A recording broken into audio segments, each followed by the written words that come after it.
जय गुरुदेव।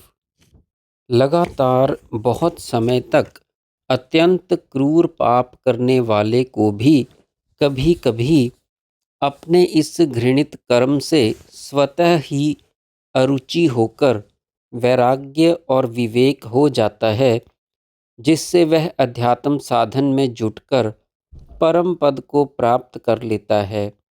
इसी का उदाहरण यह करकटी की कथा है।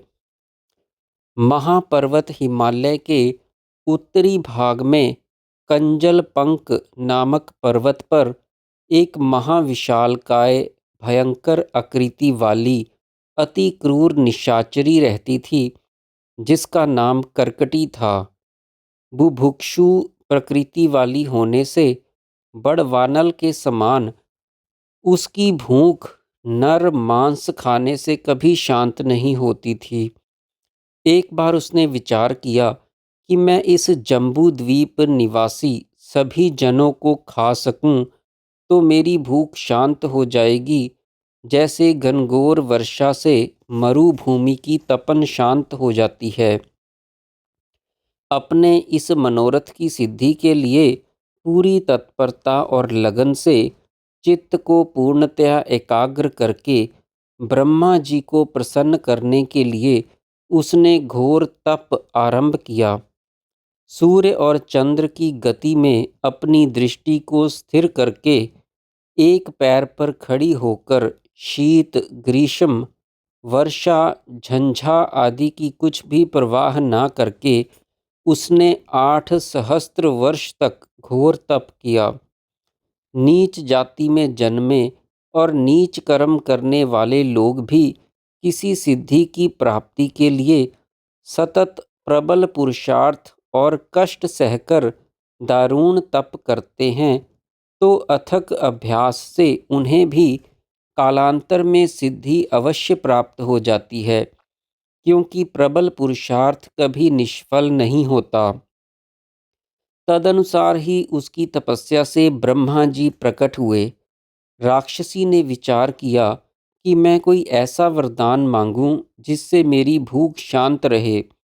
उसने निर्णय किया कि मैं लोहमयी ना होने पर भी लोहमयी सूचिका अर्थात सुई होने का वरदान मांगूं, ताकि हर प्राणी में उसका रक्तपान करती रहकर सदा तृप्त रहूं।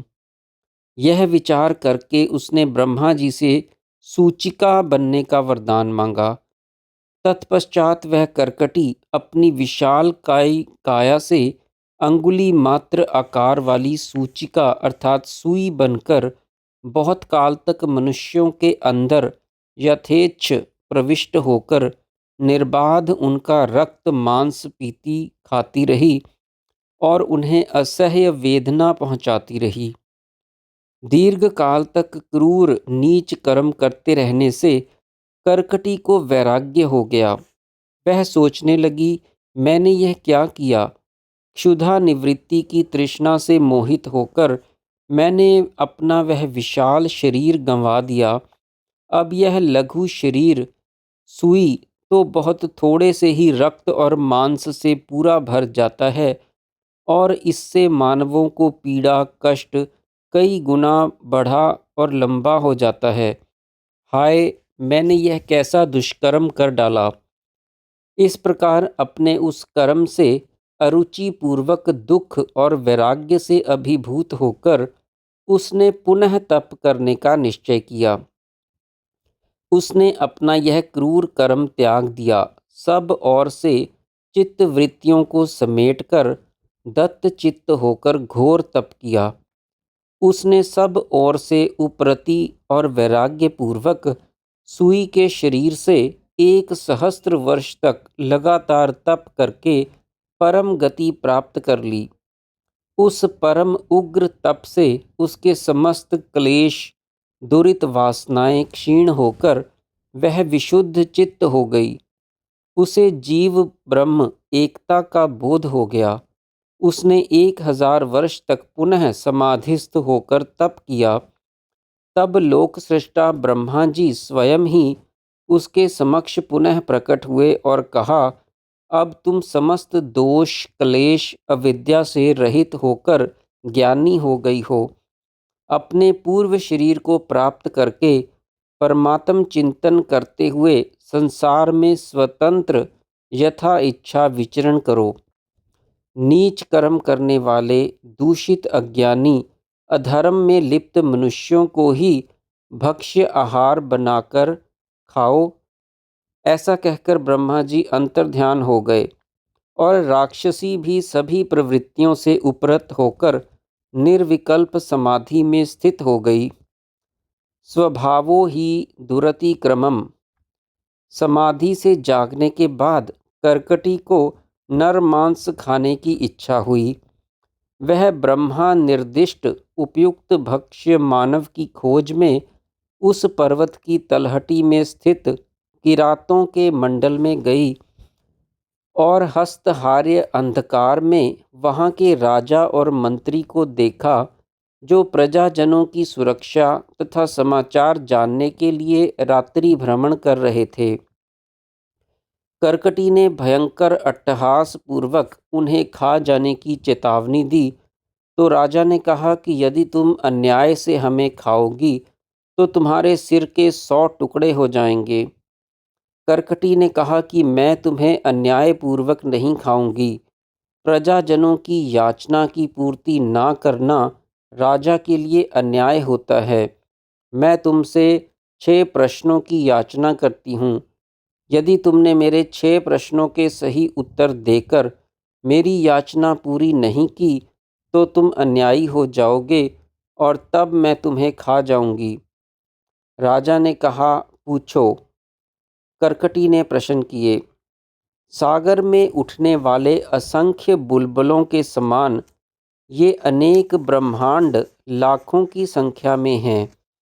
ये किस अणुरूप वाले महासागर में उठते हैं और उसी में विलीन हो जाते हैं। कौन सा आकाश आकाश नहीं है, कौन सी वस्तु कुछ नहीं होते हुए भी कुछ है, कौन गमन ना करता हुआ भी गमन करता है और कौन स्थित ना होता हुआ भी स्थित होता है, कौन चेतन होकर भी पाषाण के समान है और आकाश में चित्र बनाने वाला कौन है। किस बीज में अंकुर की भांति ये सृष्टियाँ स्थित रहा करती हैं। महासागर की लहरों की भांति किस किंचित से यह सृष्टि पृथक नहीं है और किस महासागर से पृथक होते हुए भी यह जगत उसके द्रवत्व के समान अभिन्न है। यदि मेरे इन प्रश्नों का ठीक ठीक उत्तर नहीं दोगे तो मैं तुम दोनों को बलपूर्वक खा जाऊंगी। मंत्री ने उत्तर दिया, वाणी, बुद्धि और मन सहित 6 इंद्रियों से अकथनीय, अज्ञेय और अगम्य होने से परमात्मा सबका प्रकाशक होते हुए भी आकाश से भी अति सूक्ष्म है और चिन्मात्र अणु स्वरूप वाला है। ये असंख्य ब्रह्मांड उस चिद अणु के ही बुलबुले हैं। उसकी शक्ति के स्पंदन या कंपन से प्रकट होकर ये करोड़ों ब्रह्मांड उसी में स्थित रहते हैं और स्पंदन ना रहने पर उसी में विलीन हो जाते हैं। चिन्मय होने से वह चिन्मय आकाश होकर भी यह बाह्य भूताकाश नहीं है, अर्थात आकाश होते हुए भी वह आकाश नहीं है। अनिर्वचनीय, अज्ञेय होने के कारण उसे अकिंचित कहा जाता है, परंतु समस्त दृश्य जगत का अधिष्ठान होने से उसे किंचित भी कहा जाता है। अथवा नाम रूपमय वस्तु सत्तात्मक नहीं है, अतः अकिंचित है, परंतु समस्त दृश्य सत्ताओं का एकमात्र आधार होने से किंचित भी है। वह परमात्मा प्रकाश स्वरूप चेतन है, परंतु ज्ञान से परे अवेद्य होने के कारण पाषाण की शिला के समान है। उस स्वच्छ चेतन आकाश में आधार से पृथक चित्र के समान इस दृश्य जगत की पृथक अभिव्यक्ति होती है। वास्तव में वह दृश्य सृष्टि चेतन आकाश पर ब्रह्म परमात्मा से पृथक नहीं है। वह परमात्मा सभी पदार्थों से संबद्ध है, सर्वात्मा है, अतः गमन आगमन करता रहता है। परंतु सर्वव्यापी होने के कारण उसके कहीं गमन करने का प्रश्न ही नहीं उठता। समस्त दृश्य पदार्थ परमात्मा से ही प्रकाशित होते हैं, अतः वह है, परंतु स्वयं किसी अन्य द्वारा प्रकाशित नहीं होता, अतः नहीं है कहा जाता है।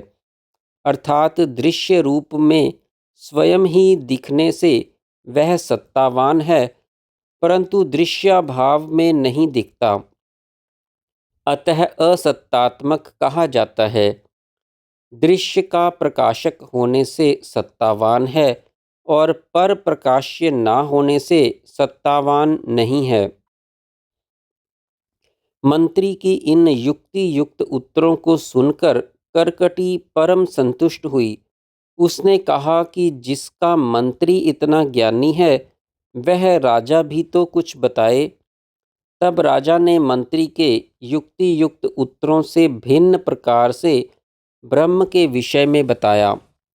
द्वैत प्रपंच की सत्यता का दृढ़ निश्चय अद्वैत ज्ञान में प्रतिबंधक है। समस्त द्वैत दृश्य से सर्वथा असंग निर्विकल्प समाधि ही पर ब्रह्म का स्वरूप है। द्वैत अद्वैत, सत असत, दृष्टा दृश्य अथवा बिंब प्रतिबिंब, इन सभी का अधिष्ठान मन है। ये सभी उसी की कल्पनाएं हैं। इन सब के मध्य कल्पनातीत विलक्षण ब्रह्म स्थित रहता है, जो मन का भी मन है। हे भद्रे, तुमने उसी पर ब्रह्म के बारे में पूछा है। करकटी परम संतुष्ट और प्रसन्न हुई। मंत्री और राजा के यथार्थ ब्रह्म ज्ञान और तीक्ष्ण निर्मल बुद्धि की भूरी भूरी प्रशंसा करते हुए प्रबुद्ध हुए अंतःकरण वाली करकटी ने राजा से पूछा कि अब आप मुझसे क्या चाहते हैं। राजा ने कहा कि अब आपके द्वारा किसी भी प्राणी की हिंसा नहीं होनी चाहिए। समान आशय वाले परस्पर सुहृद हुआ करते हैं। इसलिए तुम सुंदर युवती का रूप धारण करके मेरे साथ मेरे राजमहल में चलकर निवास करो। मैं वध करने योग्य दुष्ट पापी मनुष्यों को इकट्ठा करके तुम्हें दे दिया करूँगा और तुम उन्हें पर्वत शिखर, वन या गुहा में ले जाकर अपनी भूख शांत करके समाधि लगाया करना। समाधि से जागने पर फिर इसी तरह मेरे महल में आकर रहना और इकट्ठे किए गए वध योग्य मनुष्यों को ले जाया करना। करकटी ने राजा के इस प्रस्ताव को सहर्ष स्वीकार कर लिया और परम सुंदरी बनकर राजमहल चली गई और वहाँ के सभी नियम मर्यादाओं का पालन करते हुए रहने लगी। राजा ने 6 दिन में 3000 वध योग्य पुरुषों को इकट्ठा करके उसे सौंप दिया और वह उन्हें ले जाकर अपने निवास स्थान पर्वत गुहा में चली गई। वह इसी प्रकार समाधि से उठकर राजमहल में सुंदरी बनकर आ जाती और वध योग्य पुरुषों को राजा की आज्ञा से अपने भोजन के लिए ले जाती रही। जय गुरुदेव।